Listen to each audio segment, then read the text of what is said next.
За үзэгчдээ бид Сүхбаатар дүүргийн 24-р тойрогт та бидний эвслээс нэр дэвшигч Барчаагийн Шинжээ 10-тай уулзаад байна. За таны сонгуулийн сурталчилгаа ер нь одоо ямархай шатанд явж байна? За одоо хамгийн сүүлийн шатандаа л явж байна. Өнөөдөр ч одоо хаагдах өдөр. Яг нь ард түмэн бол одоо сайхан байна.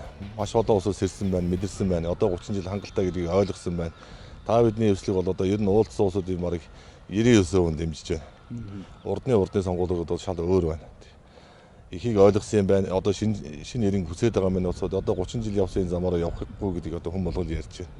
Сайхан л байна. За 2-3 хоногийн өмнө бол та бол нэлээд бас ард түмнийг зочирдуулсан гэмээр нэлээд ноцтой тийм мэдээлэл хэлээ л дээ тийм ээ. Тэр одоо Улаанбаатар хотын иргэдэд бол яаж хүрснийг мэдэхгүй. Өдөөгийн ард түмэн бол одоо ер нь нэлээд зочирдож хүлээн авсан байх гэж би бодож байна. Энэ бол одоо энэ малчтыг нүүлгэн шилжүүлж орон нутгийг тариалангийн орон болгоно гэсэн ийм зүйл заалт улсын засгийн газрын тогтоол байсан тийм ээ. Энийхээ талаар. За яг наадахын талаар одоо орон нутгаас аягүй бол улсууд уцсаж байна. Яг өөрөө чинь маш их дэмжиж байна. Бид нар хэдийн орон нутгатайгаа боловч одоо тэгээд одоо Сүхбаатар дүүрэгт байгаа найз нөхөд хамаатан залуу ах дүүнэртэй бүгд дэмжээрэй гэдгийг хэлж байна л гэж байна. Тэгээд гол нь яг энийг нэг хальт өвдсөн байна. Олон телевизээр тэрийг гаргасангүй. Ер нь бол тэгдэг шүү дээ ийм юм. Хаалт ингээд энэ төргээл одоо гаргахгүй бодож байгаа. Энэ яг юутай холбоотой гарсан бэ гэхээр ерөөсөө бид нар чинь нөгөө 11 сарын 7-8-ны өдөр бид нэг үндэсний фронт гэдэг олон иргэний хөдөлгөөн ардуудыг цуглуулад нэг үзэлцээд байлаа шүү дээ. Орд руу дайрыг гэдэл. Гүр дайрах дээр холдууллаа шүү дээ. Их хурлыг тараа энэ үндсэн хуулийг батлуулахгүй гэж. Олон 65-уулаа байгаа нөхдүүд чинь амныхантайгаа нийлээ бүгдэн дээрээ нийлж аваад энэ одоо үндсэн хуулинд гард үрчлээ тийм үү. Энэ үндсэн хуулинд гард ирэхэд олон эвгүй заалтууд орсны хамгийн аюултай нэг эвгүй заалт нь одоо энэ байгаа. Одоо ингэ үзэгчд харуулъя л дээ. 2020 оны 5 сарын 25-ны өдөөс дагаж мөрдөж байгаа.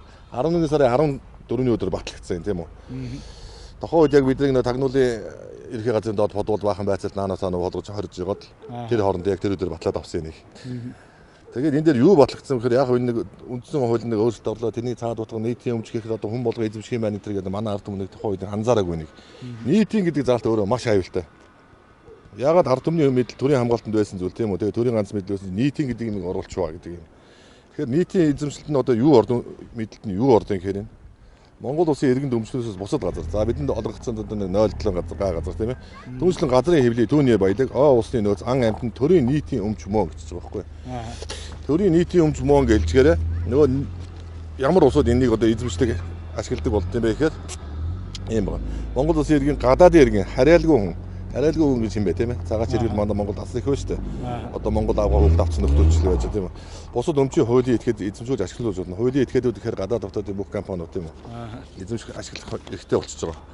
За тэгээд төрийн нийтийн зорилттой өмчөнд одоо юу хамрагдах гэхээр чинь үйл хөдлөх болон хөдөлгөөн хөрөнгөд хамаардаг. Иргэдийн өмчөөс бусад газрын хэвлэл түүний баялаг, ус түүний доторх баялаг, ой түүний дагалдах баялаг, ургамал амьтан ан амьтан нөөц гэдэг одоо яваад байгаа шүү дээ хамаг юм чи. Түүх соёлын үнд зохицол хөшөө дуусгаад археологийн болон патологийн олдвор хуулиар нийтийн зориултаар ашиглахаар тогтоосон бусад эд хөрөнгө гэж байгаа. Ер нь бидэнд юм үлдэхгүй нэ. Хөрөнгө мөнгөтэй одоо гадны нөхдөд оршоод одоо хэдэн 10 жилээр нь одоо тийм үү. Эзэмшээд ингээд энэ бусдын эзэмшилд очих нь шүү дээ. Одоо түүх археологийн патологийн олдворууд гэдэг чинь юу вэ тийм ээ. Бид өнөөдөр ноён уул гэдэг одоо хэдэн жилийн төмцөл болж нэг арай гэж нэг ард нь гарч авч байна тийм ээ. Ахаад энийг чи одоо нөгөө худалдаа үзний банкны нөхдүүд тэргүүтээ нөхдүүд чи ахаад дав залдаад эхэлж байгаа шүү дээ бүр. За яг энэ дээр тусчлээд энэ чи одоо араас нь нэг бичээр нутгийг хувьчлахын хууль яригадаад байгаа. За хаваржингаа одоо нэг баахан гадны нөхдүүд ирээд нэг зөвлөх үйлчлэг өгөө тэр хуулийн талаар ч бичээр нутгаа өмчлөх юм бол ийм маш их таа гэл одоо баахан тарих угаалт хийлээ. Тэр хууль бол одоо батлахад бэлэн болсон байгаа гэж хардаж байна. Ер нь бэлэнч болсон ч байгаа. Би бол хувь хүний үдэн дээр харж байгаа. Корона наадам гэдэг хоёрын дундуур энэ хуулийг яг батлнаа. Угаасаа эдгээр батлаас урцсан цагаансар наадмаар л хамаг хуудуудаа хийдэг шүү дээ. За тэгээд бас нэг түрүүний өөрөө ч яг асуусан энэ Монгол улсын засгийн газрын тогтоол 2018 оны 5 сарын 16-ны өдөр тариалангийн зарим бус нутгийг тогтоох тухай гэж тийм үү. За энэ дээр одоо ингээд 7 аймгийн 60 сумын 90 багийг намнуулаад өгчөж байгаа. Асар их газар нутаг үз. Бид чинь өнөөдөр нийт газар нутгийн одоо 70% нь бараг лицензэд өгчтэй шүү дээ. Хайгуул ашиглалтын лицензээр гадна дотныхынд. Тэгээ үлдсэн одоо нэг 30 гаруй хувь нь яг нэг хангаа хинтийн дурууны хамгийн үржилттэй гол ус дагсан газрууд одоо бидний нөгөө авгаа хөхтэй дагуулаад аав ээж хөгсчүүдэд аавал нэг аял зугаалдаг тийм ээ. Зөвхөн малчтын маань жинхэнэ хотроо хийдэг, нүүдэлдэг одоо яг тэр хэсгүүд байгаа байхгүй юу. Хан тийм үржилттэй газар. Жишээлбэл одоо ингээд Аргангаа аймгийн ихчид одоо Захир сум, Хангаа сум, Тариа тэгэл одоо Шулууд сумын 4 дугаар, Өндөр улаан сумын 2 5 дугаар багууд гэдэг одоо хамгийн ойлгохтой газруудыг авчихсан. Хинтийн аймгийн ихээс нөгөө нэг дадал Батноруу, Баян Адраг, Биндэр, Нориглон гэдэг ерөөсө хамаг ойлгохтойнууд нь байхгүй. За энэ дээр өнөөдөр тэгээд хэн эзэмших юм бэ нэг? Хариалангаар хэн эзэмших юм? Монгол бас өнөөдөр 3,200,000 хүнтэй. Өнөөдөр манай Монголдо бол одоо тариа будаага тарьж байгаа, төмс үлсийн ногоогоо тарьж байгаа бишгүй их газрууд байгаа. Бид нар өнөөдөр тэрийг нэг жоохон ахиулцсан байхад бол тариаланчтай жоохон дэмжих маягаар ажиллуулчих юм бол энэ бол Монголдо бол хангалттай тийм үү.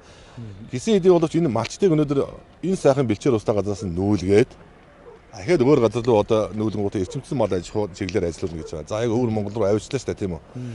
Одоо фермер ажиллавал нүүдлийн мал аж ахуй гэдэг юм байхгүй болох юм байна. Тэгээ энэ сайхан хангаа дагсан газрууд, гол усыг дагсан сайхан бэлчээр нутагтай нөхдүүд маань малчт маань шахагдах юм байна. Нүүлгэн шилжүүлэх гэж чинь дээр чинь яралтаагаар. Тэгэхээр нэг гадны тариаланчд орж ирнэ. Нөгөө л нэг хил ам болоод бидний бас нэг баахан тэмцэл болоод нэг арай гэж хөөж явуулдаг шүүхтэлт нөгөө арабсын хятадууд орж ирнэ тийм үү. Энэ бол юу болж байгаа нөхөр ерөөсөө бид ингээд чимээгүй колоничлт орж байгаа. Нөгөө далд колоничлын арга гэдэг чинь Монголын бүх салбарт орчлоо шүү дээ. Одоо банк санхүү байна уу, эдийн засгийн байна уу, энэ газар нутаг уул уурхай байна уу тийм ээ. Боловсрол эрүүл мэнд гэдэг бүх юмараа орчлоо. Ингээд Монгол улс одоо улс оршихуй үндэс бол ерөөсөө газар шүү дээ. Газар нутаг үжиж энэ улс онцтой оршдог. Зөвхөн хүнээсээ гадна тийм үү. Одоо модон хааны хэлсүүгээс та хүннүүгийн их газар бол улсын үндэс мөө. Газраа алдсан хинэгч болов нэг бас 10-таа аль гэж тийм үү. Газраа алдаж гадныханд өгсөн урагш нөхрийг бол одоо өөртөө нэлээд 9 үеэр нь одоо үгүй хинээштэй жишээлбэл төр гаргахгүй байна шүү дээ. Тэгэж ирсэн өнөөдөр бидний язгуур омогшил одоо өг дээдсээ өвлүүлжүүлдээс энэ юм ингээд талаар болох нэ. Тийм болохоор энэ сонгуулийг одоо дуусгах хугацаанаас өмнө би та бүхэнд хэлэхэд ард өмнөдөө хэлэхэд сонгогчтой хэлэхэд ардын нам ардсан нам гэж бид нэр дагаж гүйлцээр байгаад 30 жилиг ардаа үлдлээ. 30 гаруй тэрбум долларын өрөндөө газар нутгийнхаа одоо 70 гаруй хувийн лиценз тавилаа, үлдсэн хувийн нэг газар тариалангийн бүс нутаг болгоод гадныханд барих юм байна. Дахиад бид нар 24 он гэхэд бол нутаг үлдэхгүй нэ үндэ. Үндэ үлдэхгүй. Одоо тэр ардын нам, ардсан нам, манаа нам, танаа нам гэхээ болж үз. Энэ удаагийн сонгуулиар ганцхан өөрсдийнхөө үр хөвгтүүдийг ач зээнэрийгээ бодоод өнөөдөр зөв сонголт хийгээч. Их орон сонголт хийгээч л гэж хүсмээр байна энэ усудаас ирнэ. Таны энэ саяны танилцуулдаг тэр засгийн газрын тогтоол дээр ч одоо ямар хүний гарын үсгтэй хэдэн оны хэдэн сарын хэдэнд гарсан зүйлүүд байгаа вэ? За энэ маань одоо Монгол Улсын засгийн газрын тогтоол Улаанбаатар 2018 оны 5 сарын 16-ны өдөр гэж байгаа. Тэгээд энэ дээр ч одоо Монгол Улсын ерөнхийлөгчийн сайд хөрсөх хүн сүдэ аж ахуй хөнгөн үйлдвэрлэлийн сайд Бацар гэж ийм юм байгаа юм да. Энэ маш аюултай шүү. Энэ яагаад энэ усууд ер нь коронавирусын ийм аюултай үед одоо ингэ сонгуулийг заавал одоо ингэ онцгой байдалд зарлж байгаа тийм нэг улсын онцгой комиссны баахан дэг журам гаргачаад энийг заавал энэ амжуулж хийх гэдэг нь өгөхөөр ерөөсөө энэ байдлыг ард иргэд мэдхээс өмнө энэ хөөсөрсөн байдал дээр л бошоо нэг хэдэн судал авчих гэсэн л санаа багш шүү. Тэгээд одоо ерөөсөө сайдыг ерөөсөө багаар нь дэмжээдэг гэх нөр өксийн долоодог, улын долоодог өнөөдөр хөсний тороолууд одоо фэйсбүүкээр дүүрэн байна. Тэр одоо өрөөлж байгаа улсууд бол өнөөдөр өөрсдийнхөө үр хөвгтийн болон эх орныхоо эрх ашигаас урвж байна гэдгийг л ойлгох хэрэгтэй. Урд урдан гэсэн түүхнээс харж үзсэн манжидтай байна уу, тэр гаминд байна уу, дагаар орж явсан ноёдлоо тийм ээ. Цусууч ногтууд өнөөдөр урагчдаар хамгийн аюултай байдаг шүү дээ. Тэр энэ урагч нөхдүүдийн орон шудраг дайсан илүү байдаг гэж би бол үздэг юм. Ийм аюултай нөхцөл байдал үүслээ шүү Монголын ард түмэн байна. Бид өнөөдөр манжчин улсын 220 жилийн дараалаас гарч чадсан одоо хүчрэг баатардаг өвгдөө удамштай. 30 жилийн манангийн дарангуул энэ дампуурлаас салах бидэд маш том боломж байна шүү дээ. 6 сарын 24-ний өдөр та бүхэн үзэгний үзүүрээр нэг шудраг эх орон сэтгэлээр нэг хувьсгал хийгээд өгөөч. Ходоодороо биш, хармаагаараа биш тийм үү. Зүрх сэтгэл оюунаараа нэг тийм сонголт хийгээд үзээч л гэж нэг уриалсан байна та бүхэнд. За би бол одоо таныг олон жил эх орон газар шорооныхоо төлөө бас тэмцэл хийж ирснийг мэднэ. За тухайлх юм бол одоо Баян Онгор аймгийн 3 булаг сумын тэр шар усан гол гэдэг бол одоо хууль ус уул уурхаад автаад урсгаа байсан гол бол одоо таны ач буйнаар та бүгдийн тэмцлэр бас урсдаг болсон тийм ээ. За ноён уул одоо 60 шахам удаа шүүх хурал хийж нэг Монголынхон талд үлдэхэр болоод одоо бас дахиад нөгөө талаас заргалдаад явж байгаа юм байна. Ер нь одоо та энэ сонгуульд ингээд ялаад Монгол улсын их хурлын гишүүн гэдэг одоо тэр эрхэм сэнтэд очиж суучих юм бол хамгийн түрүүнд юу хийхийг зарж байна вэ? За хамгийн түрүүнд мэдээж энэ одоо үндсэн хуулинд өөрчлөлт орсон. Энийг ард түмнээс асуулгүйгээр өөрсдөө нэг намынхаа олонхоор төр барьж байгаа авсан нийтийн гэдэг залт юм аа. Энийг бол бүх нийтийн санал асуулга явуулах хэрэгтэй. Үндсэн хууль гэдэг бол Монгол улсын дээвэр хөө шүү дээ. Энийг чинь үндсэн хуулийг бүх ард түмэн хилцчээж энийг баталдаг болохоос олон хусныг нам эвсэл бүлгийн нөхдүүд баталчдаг гэдэг биш ээ.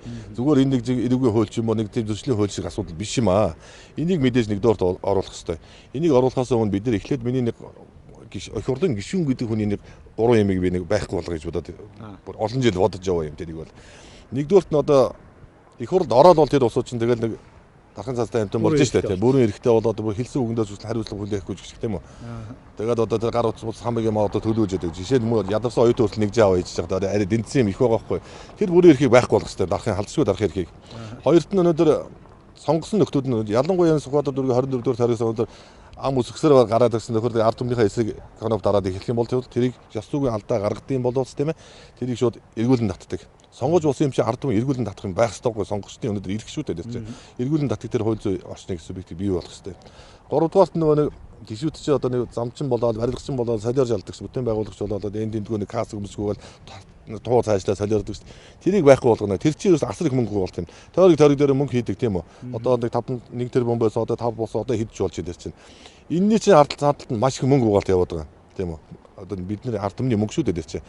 Тэр тендерийг хэн авдаг хөр нөгөө нэг найз нөхдийнх нь компани ч юм уу эсвэл хадмынх нь компани юм уу тийм хот ургууд нь ингээд хуваагаад идээд зовчт юм аа. Энэ 3 хэмиг явуулсан гишүүний нэг 3 нэг юмнаас салгана. Гишүүн гэдэг хүн их хурлын гишүүн болсон юм бол тэр хүн бол ерөөсөө хуулийг батлах тийм үү. Хуулийг хэрэгжүүлэх өнөөдөр ард түмний эрх ашигын төлөө өнөөдөр төрийн түвшин болсон хүн өнөөдөр хувийн эрх шиг хөөж болохгүй юм аа тэгэл эхний яочрт энийг хийх гэсэн бодлого байна. За баярлалаа ингээд зорж байгаа их үйлсэд чинь амжилт төсөө тэгээд улсын их хурлын сонгуульдаа ялт тоглох болтугай. Баярлалаа Монголын ард түмэд зөв зүйтэй засгийг тогтоож өнөөдөр энэ их сайхан үн цэнээр олдсон өвд эцсийн минь үлдээж өгсөн газар нутагтаа эзэн болж чадах их орноо алдах уу байх уу гэдэг энэ экзэгтэй сонгуул шүү. Энэ сонгуулийг алдах юм бол их орноо алдна гэдэгтээс би бол хувьдаа их айж байна. Тийм болохоор би бол өнөөдөр ан маны эсрэг ард түмэн минь одоо 30 жил гаргаж үзсэн юм нэг удаа өнжөө өчээл гэж хүсмээр байна. Баярлалаа. За баярлалаа.